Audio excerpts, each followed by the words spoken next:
Hey guys, welcome back to Yak East. It's been a while. I'm busy doing a hunting to-do list to open up my schedule as much as possible. Spring fishing season is actually here in some areas for the fresh and stuff like that, but trying to wrap stuff up so that I could have excuses throughout the year. So we're working hard to get that my plates clean for that. But I have been prepping my gear and putting some stuff up together just to get ready to hit the water as soon as the weather gets to the right temperature. So water temp, air temp, and so forth. There's a lot of activity going on already. Excited to get out there, but I think it's almost there. I will be getting out soon. With that being said, I actually was as I was putting stuff together, I felt like it will be beneficial to those that are just now getting started or hesitant to get started with their stuff, or maybe you all have been already kayak fishing and stuff. But I just wanted to get an informative video out there to you guys. Just some of the safety stuff that you really should start considering it and thinking about if you haven't already. This isn't a summary of everything that you should know, but it's some of the highlights that I felt like was important to cover for those that might not know. So I yeah, let's just get right into it and just get going. The first and foremost is actually maintenance of your kayak. I know that we kind of use it, store it, forget it for the winter, and then come back out and think that everything's brand new still. But it is a wear and tear item. So what I found on my kayak alone is I found that some of the lines were rotting away, the handle has deteriorated. Even the Mirage drive is sticky on the handle and stuff. Um, I was trying to get some of the lubricant stuff, but actually Hobie has great tutorials on the Mirage drives, lubricating and maintaining their gear. So I would say that their information is probably a lot better than mine. So definitely check it out, how to maintain your gears and stuff. But the point I'm trying to get across is check your stuff before you just get out on the water. Whether you're gonna go out next week, a month from now, or 2 months from now, just make sure you check your gear, especially as it has been sitting in storage over the year, especially with you saltwater fishermen. Salt gets to things, and especially when it's just sitting there, not constantly wet, it can go bad. The biggest thing that I found was actually the rudder pin had actually snapped. It probably would have worked for a little bit, but yeah, in the long run, it probably would have just stopped working or fallen off in the water. So it was a good thing I caught it now. I already have a pin replaced. Uh, I mean, once again, videos can be found online, very simple. But if anything that I discuss, you guys want to see as an example of me doing, just feel free to comment below, and I will show you guys how that's done. The next thing is just getting right into the safety gear. PFDs. It's a commonplace theme, well known. You got to have this on board. Rule is you got to have it within access, a reachable point on your craft. Um, it's not exactly a rule to be wearing it full time, but heavily advised, especially for kayakers or canoes or whatever. The reason being, uh, it's not for emergencies only. Well, it is for emergencies, but it's not for when you. It's not there for you to grab um, when you fall in the water only. It's also there to actually keep you afloat if you get knocked unconscious or you become injured in a way that you can't grab the PFD. That's why they're saying you should always have the PFD on you when you are kayaking. I will admit I am guilty for it. Hot weather, just location, whatever. There have been times where I left it off, but it is a high risk that I'm taking. It's not something that I would advise anybody to do, and I shouldn't do it either, to be honest. And I will make it an effort to keep these on. But just be reminded that based on where you're going or what location and just the requirements, they're gonna be a little different. This is actually a PF, a Tight 3. It's one of the higher ones, for especially for fishing and whatnot. But it allows me to go a little bit further into more areas that are a little bit more exposed for the kayak. But it's just, yeah. The main thing about these is gonna be the fit. You want it to be snug on you and not loose so that it's slipping around, because once you are in the water, you don't want it to be going up to your neck and like choking you, or you kind of sinking it in it. The main point of it is that the large floats in the front, and the small one in the back is gonna allow you to float face up, and your head up out of the water. Once again, if you're on a kayak, it's heavily advised that you are wearing it and not just with you within reach. So the next thing that I'm going to touch on is actually going to be a sound device.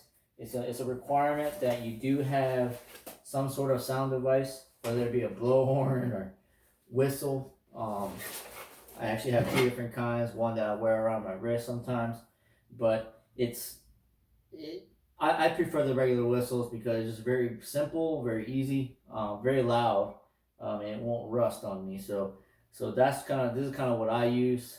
Just whatever works, right? So just have a whistle on you.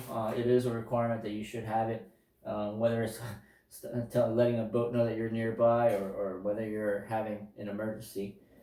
So yeah, have a whistle on you. That is one of the requirements that you will have to have. In certain areas, especially when you're going really far out, they actually do require you to have a flare gun even as well. Check the sites and just make sure that you know what you need for where you're going. Just educate yourself on that. But yeah, I personally don't have a flare gun. I'm not going anywhere that far off yet. Anyway, hopefully I'll get some trips in for that kind of usage. The next thing that you do have to have is for the evening or night fishermen, you will have to have some kind of 360-degree light. I think it states in words that you have to have a white light shining towards whatever craft is coming towards you or that you're going towards. The 360-degree light pretty much covers that. I actually personally recommend at least having another headlamp as well.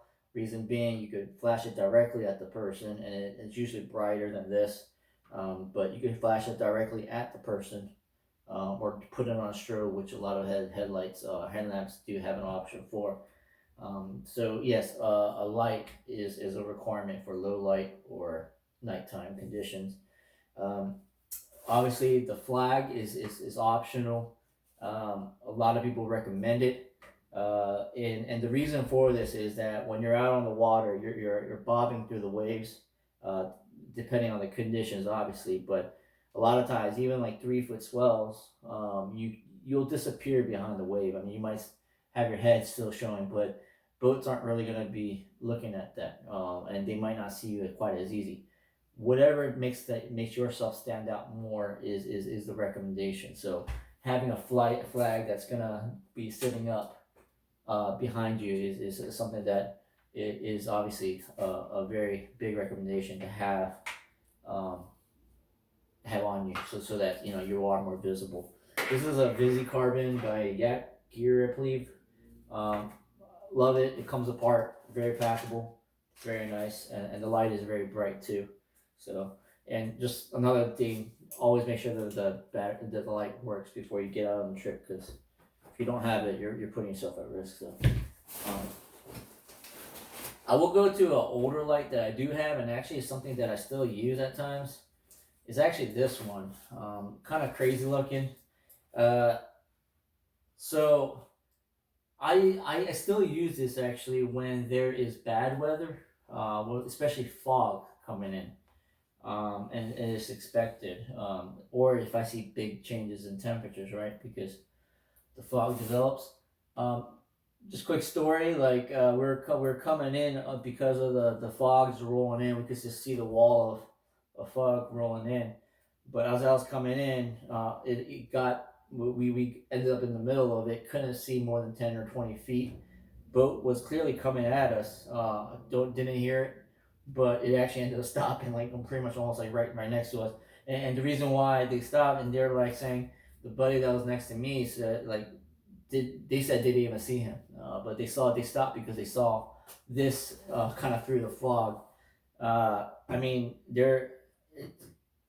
you got to make yourself visible every way you can, and obviously you're not going to be going that through that thick of a fog all the time.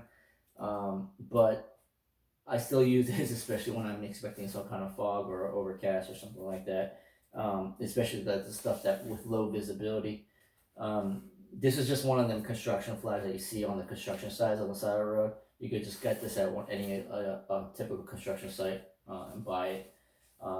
But yeah, a lot of drag in the wind, so it's not the most aerodynamic thing, but it keeps you visible. So that's the reason why I use it sometimes there. So that is that one. Going along with the theme of fog and not low visibility, I still carry one of these things. It's a compass. I know that we depend heavily on our electronics nowadays, whether it be phone or just our fish finders or chart plotters. But sometimes electronics suck, right? They go out on you. This if I didn't have this in that fog that day, I probably would have ended up like going out the wrong way, because that typical story that you walk through the woods for miles and you just keep going in circles that's probably what's going to happen, because you never know how straight you're going out on the water, right? Especially if you're only seeing like 10 feet in front of you. So compass is something I always have in my pocket, always ready to go just in case. So yeah, a compass. The other thing in relation to weather and so forth is a radio, a marine radio. It's something that I don't always have on me, but it is something that I've actually started carrying out with me more as a recent, because you're able to pick up first of all weather updates regularly on the Marine Channel. But secondly, you could also keep in touch with your friends or whoever you're going out with. And obviously, staying with the safety theme, you're actually able to call them for help if you are sinking, having issues, or whatever. It's another one of the things that you'll see a lot of people that go way offshore, like strapping to their PFD, so it's always near them. That is kind of what I'm hoping to do this year. I usually keep it in my side pocket of Kayak, but I am trying to find a way to hook it onto my Kayak, onto my PFD when I do go out.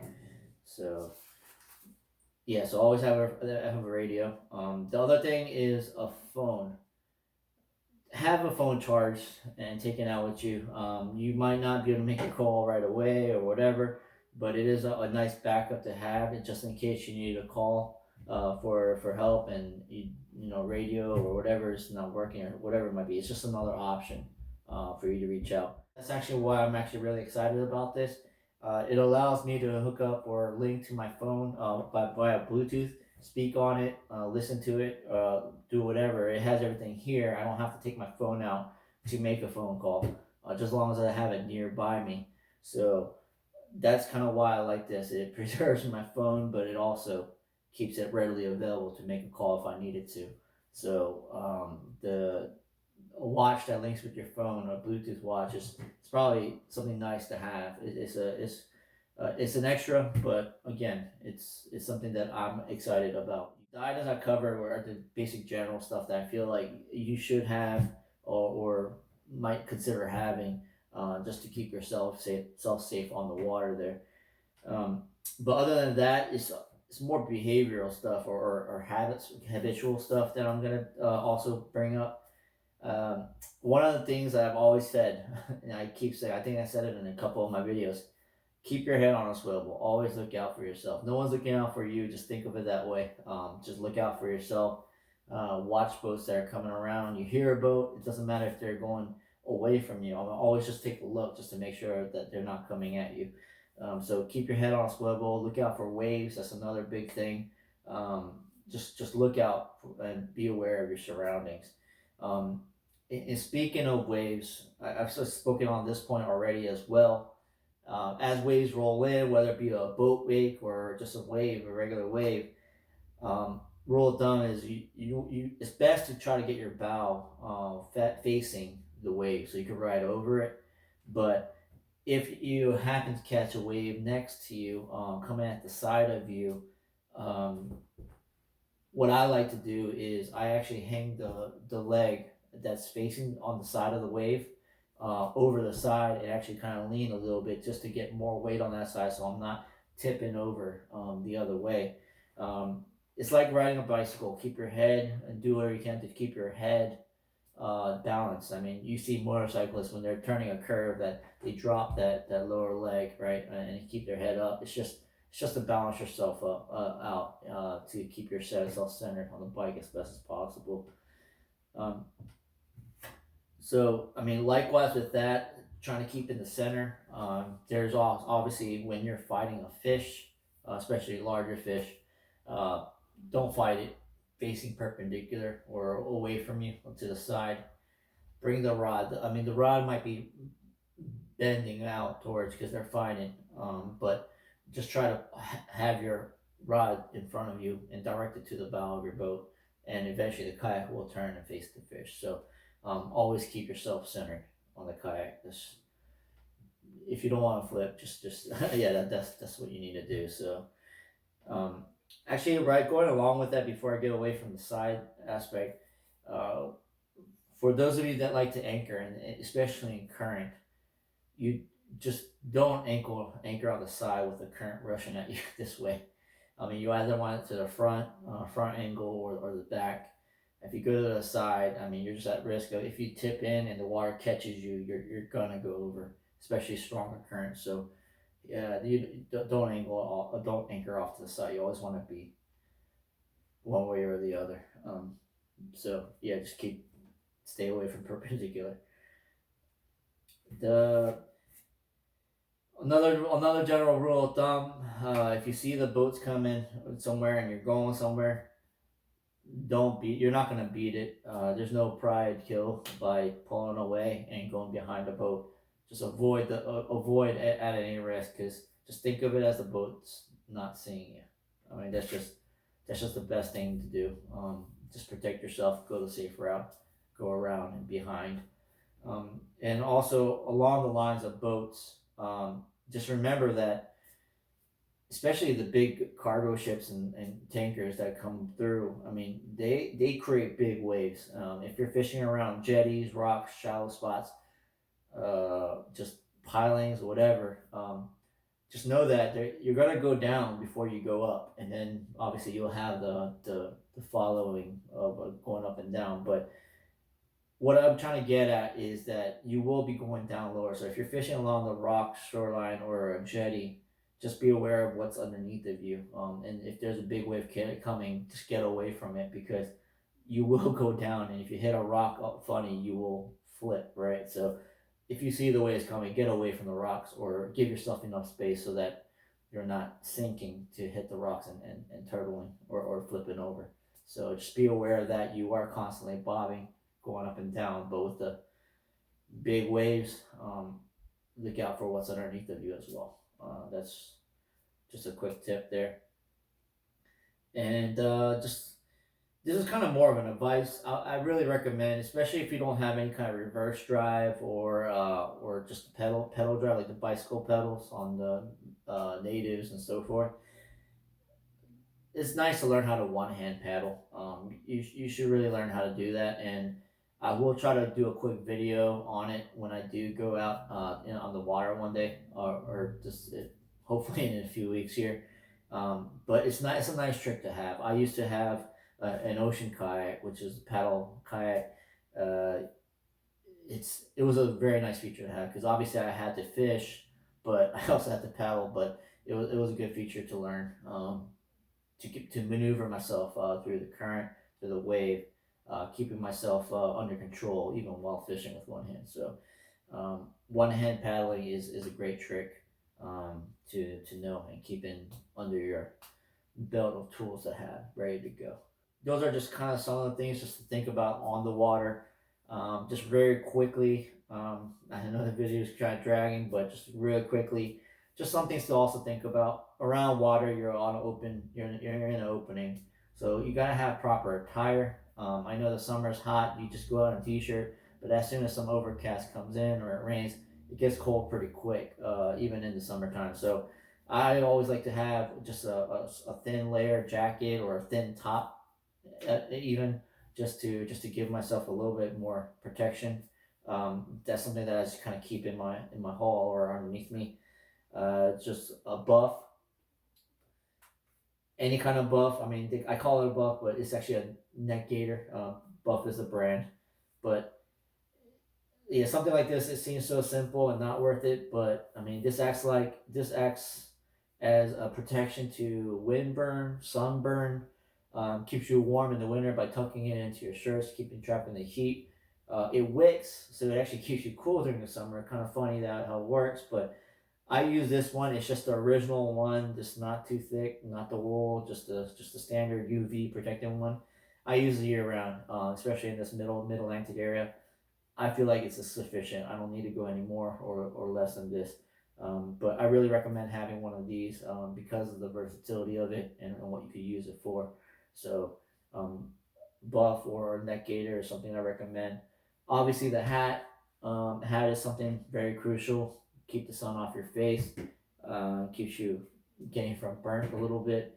So, hat is something very critical. It also helps with the visibility. You don't want to be squinting or whatever just because of sunlight coming in and hit you. So a hat, I sometimes wear the larger brim hat if I'm not trying to wear the gaiter and stuff like that all the time. But a hat is something that is recommended.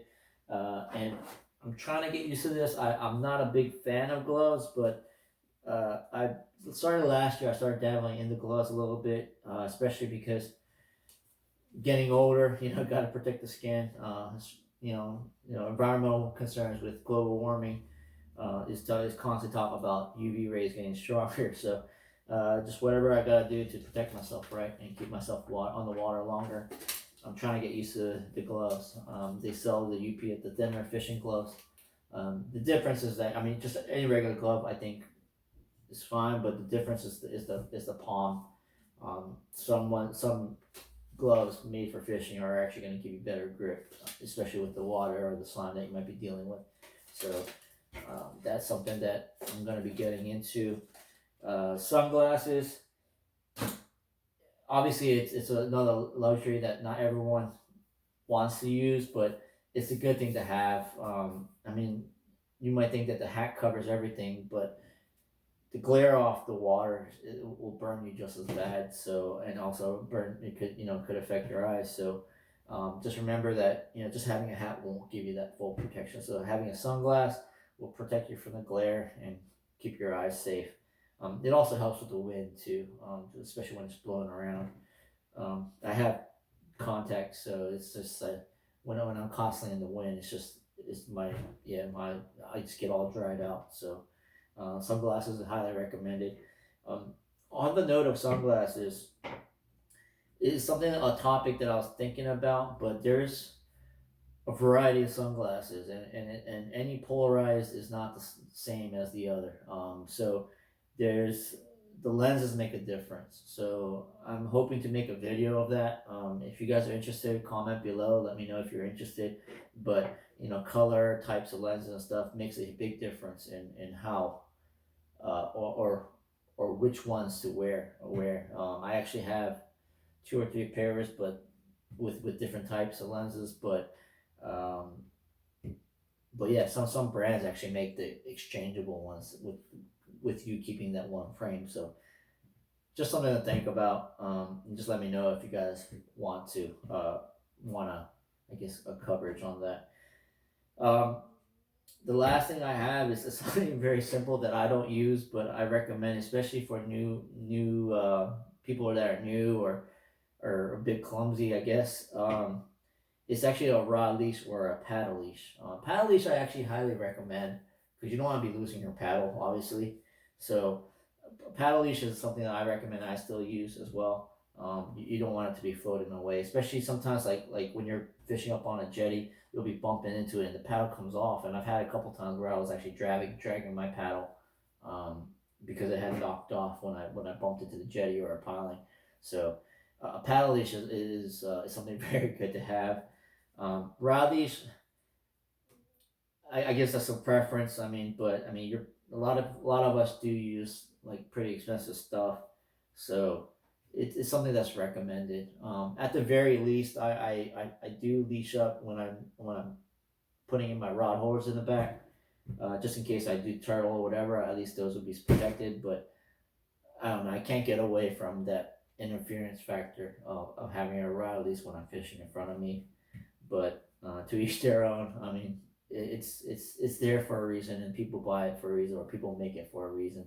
I think one of my videos, I did make a rod leash, but one of our actually subs actually had a great recommendation for cheaper parts, or even just buying it actually. So if you guys look at that video, I'll link it actually up here, up there, wherever. But yeah, he actually made a very good recommendation for something cheap on I think it was Amazon that he sold it, or he was finding them at. So that's one that you guys could look at too. But yeah, I think that pretty much sums it up. I mean, well, actually, just the last couple of notes that I made. Um, Whenever you go out, I know that our schedules don't work out sometimes, and you have to go, or not have to, but you go end up going by yourself because you don't have the time to find a buddy, or you don't want to call a buddy or whatever. But it's a nice habit to make, to get into, to let at least someone know that you are going, whether it's mocking them or joking around with them. Let them know. Hey, I'm going fishing here. Should be back around this time. Just FYI. Just it's good to have somebody know where you're at. So if you're not back, there's obviously a red flag there, right? But once again, it's best to try to make it out with a buddy, especially when you're getting into situations where less people are going to be around, in more sketchy situations. The next thing is obviously know your limits. When you're just now getting into it, you don't run a marathon in one day, right? So you got to train. You got to get familiar with yourself and what your limits are. Um, just know the limits. Know the currents you're facing. Tides is not only for catching fish. Know the tide so that you have the easiest way in and easiest way out, or at least you know what you're going up against. Another big thing is wind direction. Obviously, if you're fighting current and wind, I've had times where I was going backwards, no matter how hard I paddle forward. So um, just keep that in mind. All those factors come into play that could put you at risk. So just just know the conditions, know your limits, work into getting out to the locations where you might eventually want to get to. But yeah, just don't throw yourself out there to the wolves and put yourself at risk. Just yeah, I mean, other than that, I mean, just all I can say is let's all be safe. Hopefully, we can see each other out there. I mean, obviously, I'm not the all-time pro or whatever. I'm just trying to, once again, I'm just trying to share what knowledge I do have with those that want to learn. More exposure is good, right? So, just trying to get that information out there. Hopefully, it's helpful to you guys. Just keep in mind that all these sites, like maintenance for Hobie drives, you can find that on Hobie. I mean, they have great information. They have a full tutorial on how to do it and what points to lubricate and whatnot. DNR and other sites have all the safety requirements, recommendations and suggestions just to keep yourself safe. They have all the information there. This is just to get you out on the water and just know that a little bit of what to expect or what you should have or know about before you get out there. So hopefully this helps out some of you guys, and hopefully I can meet some of you guys out there and learn from you guys as well. And yeah, I'm excited for the season. Got a lot planned. So I'll catch you guys on the next video.